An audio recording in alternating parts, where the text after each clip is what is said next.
Happy Friday, Team Acuity. Hope you've had a good week. Happy Friday, Team Acuity. I've got an awesome announcement, and that is we've officially become a certified B Corp. Happy Friday, Team Acuity. Guess what? Guess who I'm with? T-Mac in the house, ladies and gentlemen. We're in chilly Denver at the Gusto offices. Guess where I am? Look at that amazing view back there. Looks like an auditorium or something. So I'm in Mountain View at Intuit's campus. I've been here this week with some other good friends. Some of you might know. Look at over there. There's the amazing Dan Luthi of Ignite Spot. There's the always incredible Jessica McCracken. Happy Friday, Team Acuity. Coming to you here from beautiful Italy. We are in Puglia, Italy. And I'll show you exactly what we're doing here. We are here because it is ExpensiCon. Happy Friday, Team Acuity. Yep, go figure. Me in an airport again, traveling. But you know what is cool about traveling is you get to see people, right? Happy Friday, Team Acuity. Guess where I am? Yep, we talked about, and guess who's here with me? T-Max in the house. So we are wrapping up here at AICPA Engage. It's been a good week, right? Yes. It's been a good week. Wonderful week. I am coming to you from the Denver airport today. I was just here on our shareholder meeting with Patty and Lisa and Matthew. We did an awesome roadshow. Happy Monday, team. Hope everybody's doing well. I didn't forget about you on Friday. I specifically wanted to wait until today to show you where I'm at. Look at all the beautiful, amazing team members here behind us. We are in St. Lucia. The St. Lucia team is hard at work. Say hey, everyone. Hope everybody's doing great. This is the real Kenji, not the fake Kenji, leaving you a message. You know it's the real one because guess what? Yep. I'm on the road again, traveling. I'm currently in Tampa, Florida.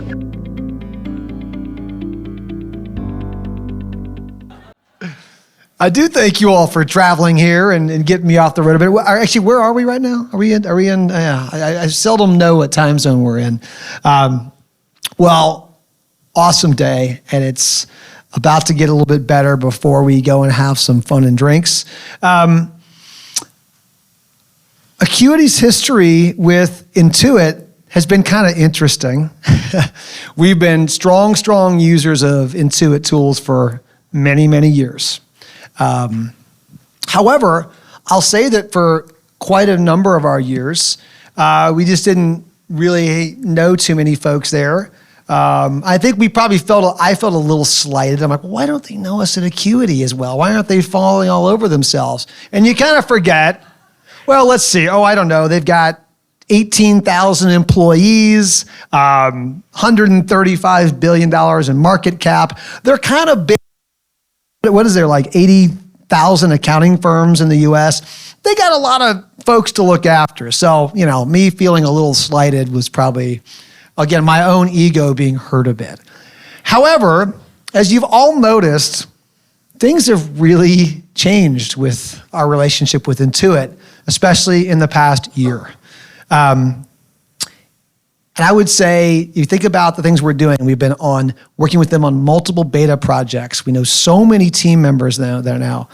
We're at the QuickBooks Connect conference. I mean, we're speaking in many places there. We're serving on some of the advisory boards. And that has been tremendously beneficial for us and for our clients.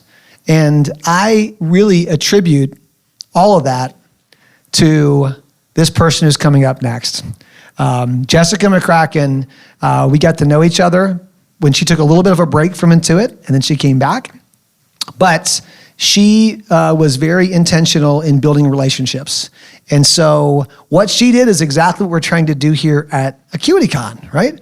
We are trying to go and make sure we're building lasting connections. That's what Jessica has done, is by building a lasting connection here. And it's the reason why this relationship with the largest, biggest software company in our space has really changed because of one person took the opportunity to go and build a lasting relationship. And I'm so grateful for Jessica and for the friendship that we've built. And I'm excited for you to get to know her here today. So Jessica, stage is yours.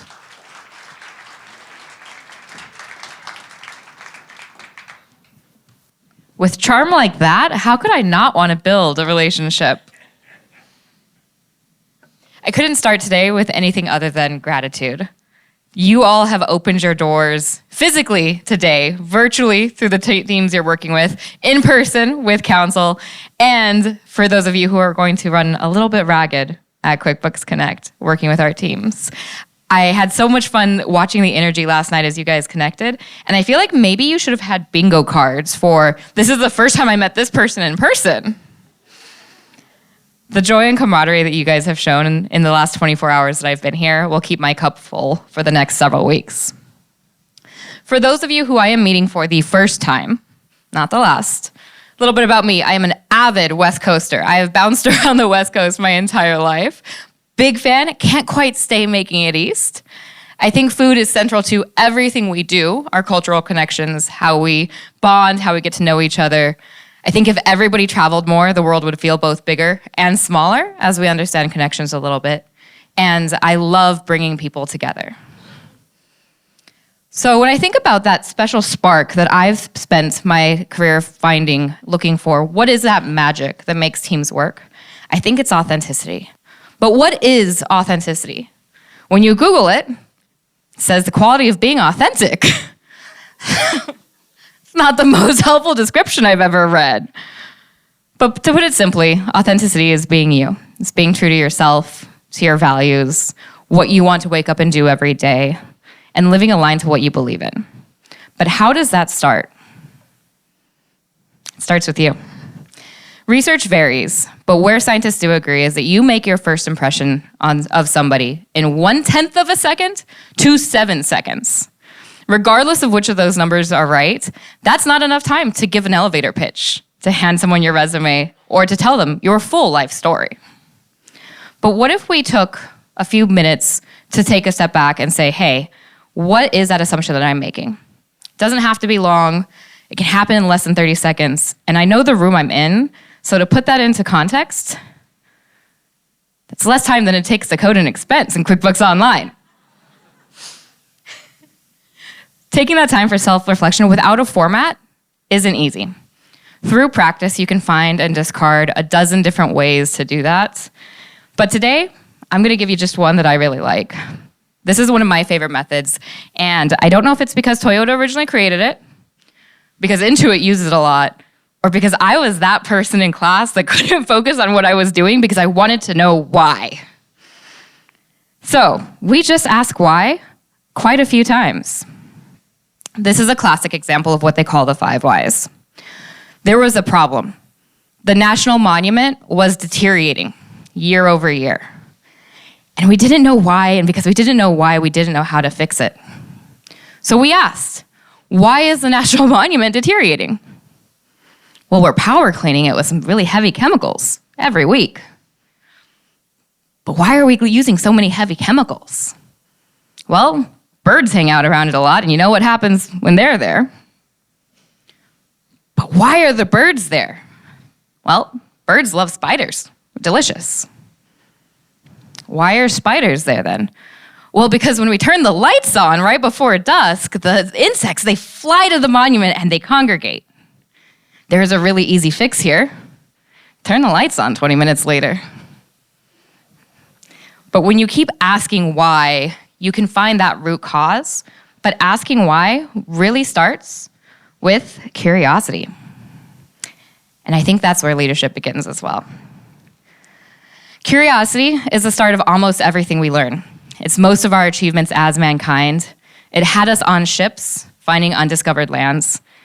It had us outside with a kite and a key, catching clouds to discover electricity, and it put man on the moon.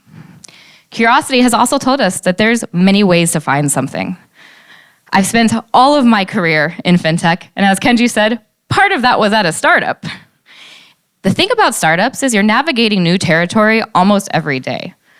Sometimes that's tech, sometimes that's skills, sometimes it's completely the Wild West and you have to fill a role that you've never had before. For a time, I managed our large firm sales team, talking to folks like you. I had bright, talented, fresh out of college young professionals on my team. They were great. But I've never sold anything before. I've never managed a sales team.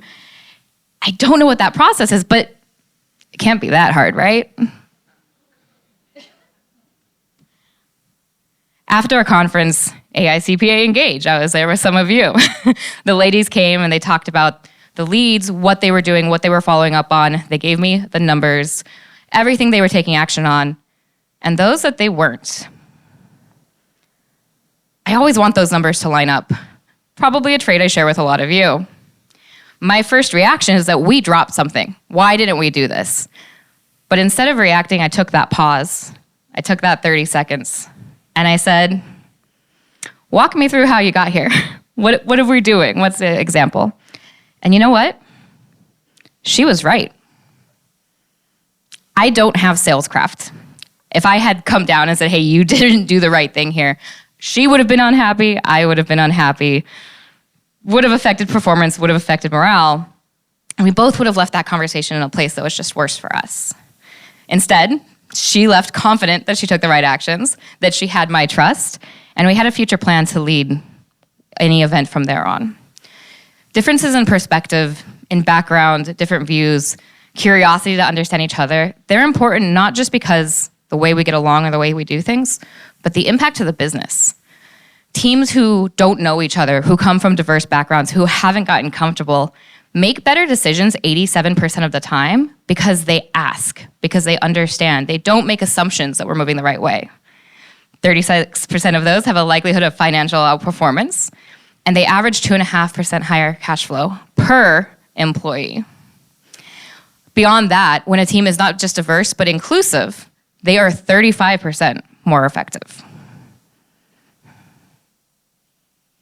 Now, I wouldn't be me if I didn't bring competition or sports into this in some analogy. After all, sports is a huge part where me and I think a lot of us learn about being part of a team, a shared goal, an outcome. In sports, it's really easy. There's a goalpost on that side, there's one on that side, and this is exactly what we have to do, and we are all gonna get there together. We'll either pass, we'll fail, it's binary, we're good. But in normal lives, this is vastly different. We don't have that same end goal. We don't have the same things that give us energy or drain our energy.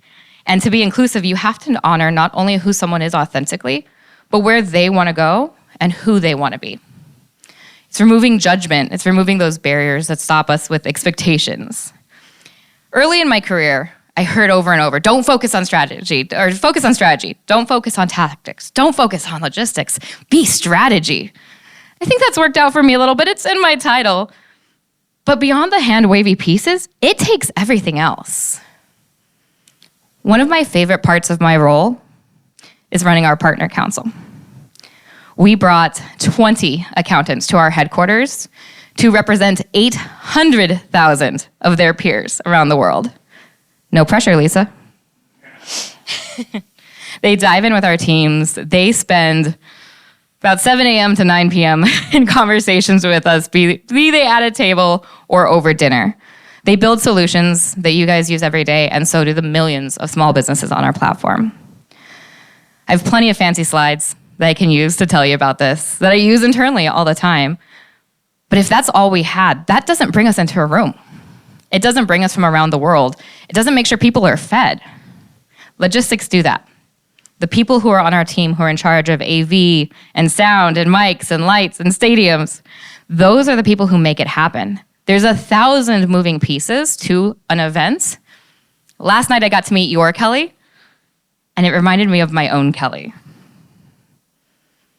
We are lucky to have somebody on our team who breathes those details. She gets us from around the world to our campus. She gets us fed, she does all of that work. And by removing the weight of what we should be doing, where do we want to focus, she gives us experiences like this. The excitement is palpable. I'm sure I was yelling with joy, but this is our partner council. Let me tell you, our competition gets lively. She takes that energy and everything she does, and we get out of her way, but letting her take that role makes us move at a speed that we wouldn't be able to do if we were taking the time to say, this is worthy, this isn't what we should do. We should only be going to this trajectory. She's the one out there creating space for our differences. By doing that, by honoring everyone's area of expertise, what brings you joy, that's what creates that 2.5 efficiency. That's what creates the 87% better decision making, because we're focused on what we know and love. That's everything we've talked about the numbers on. So, I know that I am between you and a mixologist. I heard there's an Acuity cocktail, we're doing seasonal things. I don't want to be the one to delay you. So on that note, just to recap, it starts with you. We are the leaders making those decisions. We are the ones creating space, be it here, be it with your clients, be it at home. When you start with that curiosity and know that people's success and people's goals are different, that's what gets you the high-performing teams. That's what gets you talent pipeline fixing. That's what gets you everything else to get you where you want to be. So with that together, and I think if we showcase some of this, we wouldn't have the talent pipeline issues that we are having. I think there's a little bit of secret sauce, but when we do it together and you let people be the best versions of themselves, anything's impossible and you can shoot for the moon. So let me end where I started, with gratitude for bringing us here, for letting us into your home, and for powering prosperity for our customers that we share every day.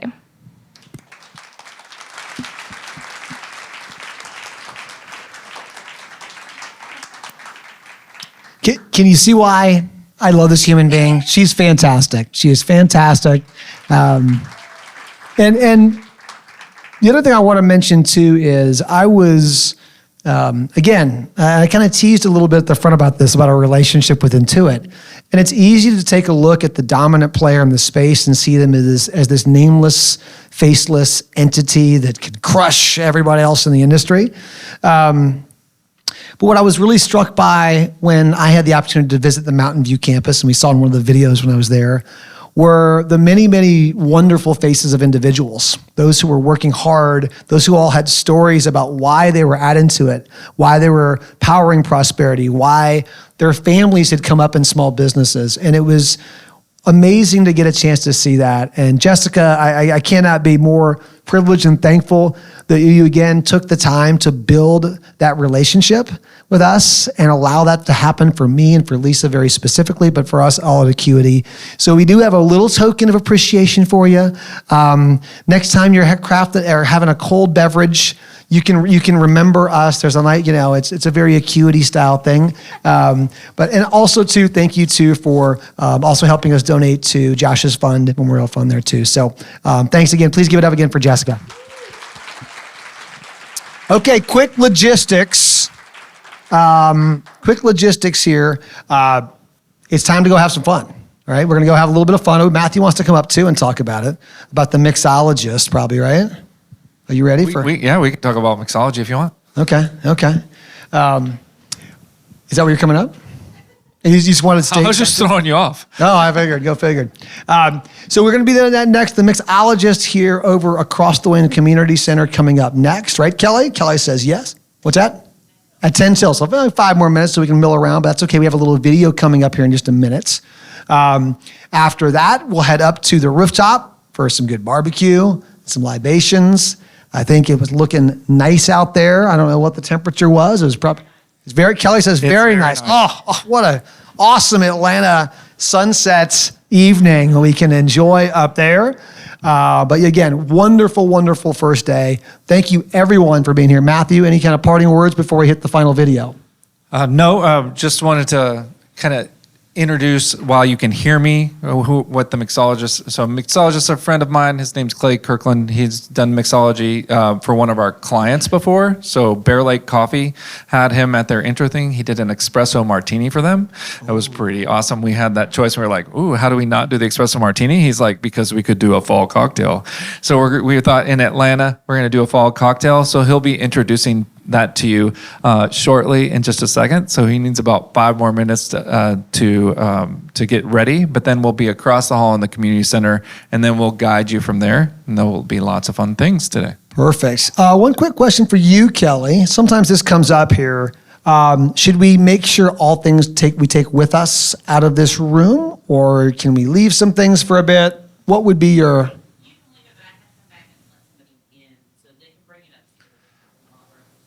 Okay. So the room will be locked, so it'll be secure till tomorrow, and Kelly can get you in if you want it. So, whatever you need to do. Great. And real quick before this next video, again, this is an Acuity Cares. We like to showcase Acuity Cares clients. This is another one of our Acuity Cares clients. I thought it would be another great heartfelt way to showcase some of the great impact that we are making on others who are making much bigger impacts in the world. So we'll do that after the video. Take your time. We'll mosey on over and have a fall cocktail. But go ahead and cue up the video.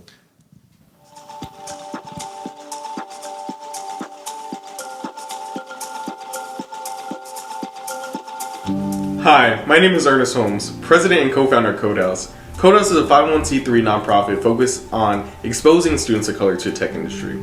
It all started with one idea, Tech Exposure Day, where we brought students from high school and middle school to not only expose them to HBCUs and the computer science programs that exist there, but also people that resemble these students from the tech industry. Our partners include everyone from PayPal, Google, Twitter, Microsoft, to Zynga, Pixar, and many others. Now Codehouse has the Codehouse Scholars Initiative, in which graduating high school seniors can apply to get $20,000 in scholarships, a 4-week summer bridge program where they learn the fundamentals of computer science, and then of course mentorship from those same companies, and then even a collegiate mentor to help guide them through the academic portions of college. With doing all of this, especially the Scholars Initiative, a lot of money flows through this nonprofit. And if it's not for Acuity Cares and their support with all of our financial and accounting needs, we wouldn't be able to grow and expand like we are today. I'm looking forward to Codehouse, especially as we grow to expand outside of Atlanta to new areas like DC and North Carolina, and hopefully across the nation in the future. Thank you, Acuity, for being a great partner.